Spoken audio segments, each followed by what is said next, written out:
ఇప్పుడు real estate అనగానే మీరు అన్న డబ్బు సంపాదించుకోవచ్చు, ఎట్లాంటి ఇన్వెస్ట్మెంట్ లేకుండా సంపాదించవచ్చు అని చెప్పినారు. చాలా మందికి ఏం తెలుసు,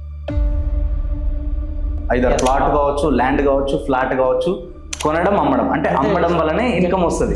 ఏజెంట్స్ నుంచి ఫ్రాడ్ జరుగుతుందా జరగదా? అంటే ఎక్కడైతే మనీ ఇన్వాల్వ్మెంట్ ఉంటుందో అక్కడ విలేజెస్ ఉన్నాయి బ్రదర్, విలేజెస్లో కొంత ల్యాండ్ ఉంటుంది, కొంత ల్యాండ్ ఏం చేస్తే ప్రైవేట్ కంపెనీస్ వాటిని కొంటుంది, కొన్న తర్వాత దాంట్లోని ప్లాట్ లాగా మార్చేస్తుంది, కొనడం ఆ ప్రైజ్ ఉంటుంది, వచ్చేసరికి మళ్ళీ గతం లెక్కన అమ్మేస్తారు. డెవలపర్ని బట్టి మారుతుంటుంది. ఇప్పుడు హైడ్రా అనేది బెటర్ అంటారా? ఎంతవరకు బెటర్ అంటారు? సో ఇప్పుడు కొత్తగా హైడ్రా రూల్స్ ఏం చెప్తున్నాయంటే, ఎక్కడ మీరు ప్రాపర్టీ కొన్నా క్లియర్ టైటిల్ అప్రూవ్డ్ ఉన్న దగ్గర కొనండి. టోటల్ అవన్నీ పెట్టిన తర్వాత దాన్ని అంత డెవలప్మెంట్ చేసిన తర్వాత 2000కే గజం ఎందుకు ఇస్తున్నారు మరి వాళ్ళు? రియల్ ఎస్టేట్ అనేది ఫస్ట్ గుర్తుకొచ్చేది లొకేషన్.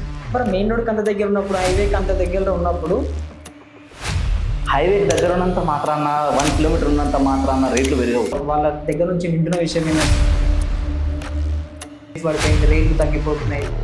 మార్కెట్ గతంతో పోలిస్తే అంత అగ్రెసివ్గా లేదు, ఇది నిజం, ఎవరు ఒప్పుకున్నా ఒప్పుకోకపోయినా ఇది వాస్తవం.